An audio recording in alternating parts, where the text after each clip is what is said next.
But I already signed for probation. I don't have to accept your probation. I wasn't told that. Yeah, you actually were, because we reset your case for sentencing. And here's the thing, it doesn't matter. All right, are you Robert Lowe? Yes, ma'am. And so Mr. Lowe was previously in court, entered pleas of guilty to 3 cases of possession of child pornography. There was an agreement in those 3 cases for a 7-year deferred probation and $1,000 fine, with dismissals, I think, in 3 or 4 other cases. I've received the pre-sentence report. Has everyone had an opportunity to review that report? Yes. I don't. I feel like this is different from some of these types of cases, because Mr. Lowe was actually involved in creating, with his own family member victim, who was very young, 5 years old. So this wasn't I downloaded something and didn't realize what I was downloading. This is very different. This is a family member that was victimized because of this. So Don't talk right now, okay? And so for those reasons, I do not feel comfortable accepting deferred probations in these cases. So I'm going to reject those plea offers. I don't know. Honestly, I haven't thought more about what I would be amenable to, other than potentially just letting a jury decide. I'll reset it one time. You guys negotiate, see where you are on it. And if you come up with something, you can contact me. Otherwise, we'll get rejections and get his cases set for trial and let a jury decide one way or the other. Okay. I'm just not comfortable with this at all. You can go back with the bailiff. but I already signed for probation. I don't have to accept your probation. I wasn't told that. Yeah, you actually were, because we reset your case for sentencing. And here's the thing, it doesn't matter if you were or not. I'm not accepting the plea agreements. Okay. There's nothing I don't. There's nothing you can do at this point other than Ms. Holmes will be out there to visit with you about any other options. And if you don't like those options, or if I don't like those options, then ultimately that's what a jury is for. If everyone can't agree, and then we get a jury to come in and determine if you're guilty and what the punishment is if you are found guilty. Okay. So let's see where we're. I'm not going to consider any bonds at this time. Yes, Your Honor. I just his mother is here, and so but just for the record, because I have spoken with her on several occasions, as well as with Mr. Lowe. They did keep asking me if he would get out today, and my response to both of them was that it's up to the judge. Okay. End of the day. So Thank you, I Ms. told Holmes. that yesterday. Yes, ma'am. When I visited with you. Yes, ma'am. And I told that to your mother. Yes, ma'am. That ultimately is up to the court on whether you would be released today and placed on probation. Yes, ma'am. Thank you, Ms. Holmes. You can go back with the bailiff. I can't say nothing else. It's probably not wise right now. Okay. Go back with the bailiff. I'm going to delete the other dismissals that came through at this time.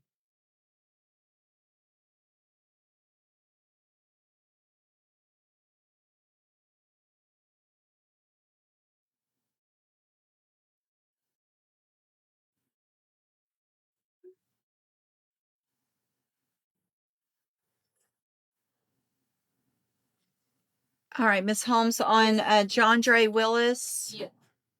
There's no paperwork on this, right? Not today. Okay. Let's get Mr. Willis. Yeah, try it.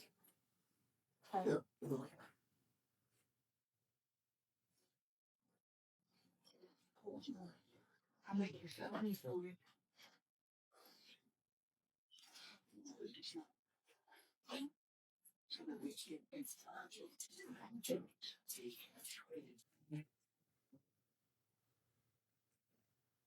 Good morning. You're John Dre Willis.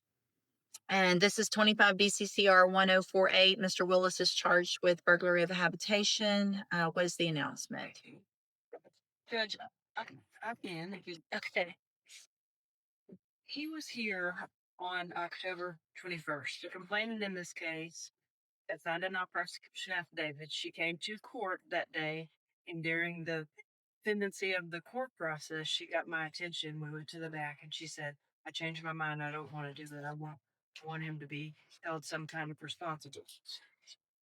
Based on that fact, I took that non-prosecution affidavit, kind of out of the equation, and the court imposed the bond conditions by agreement.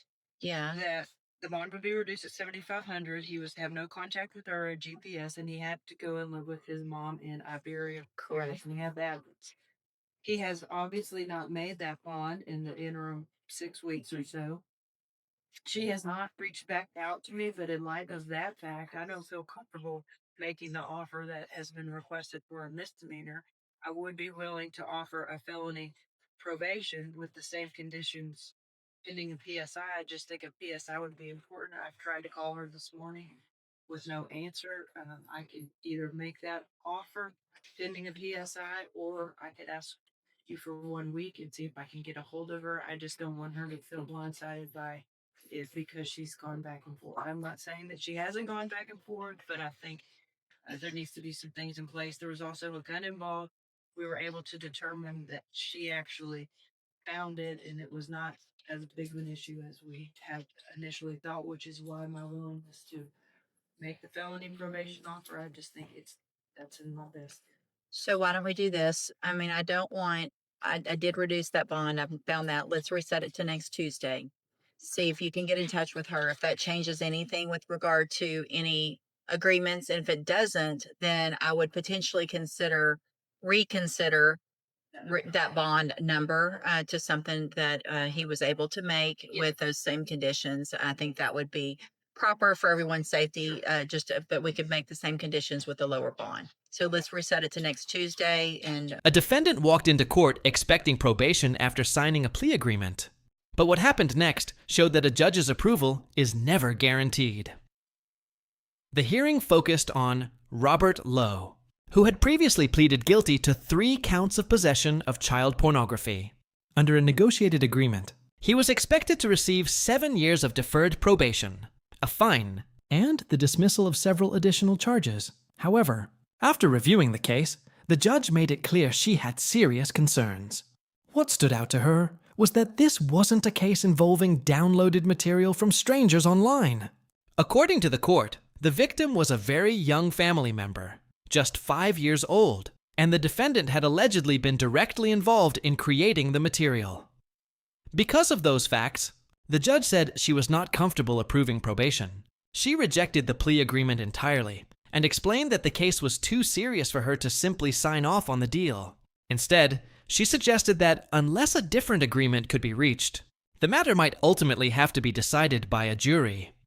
The courtroom then became tense when the defendant protested, arguing that he had already signed for probation and believed the agreement was final. The judge quickly corrected him, explaining that plea agreements still require court approval, and that she was not obligated to accept the recommendation.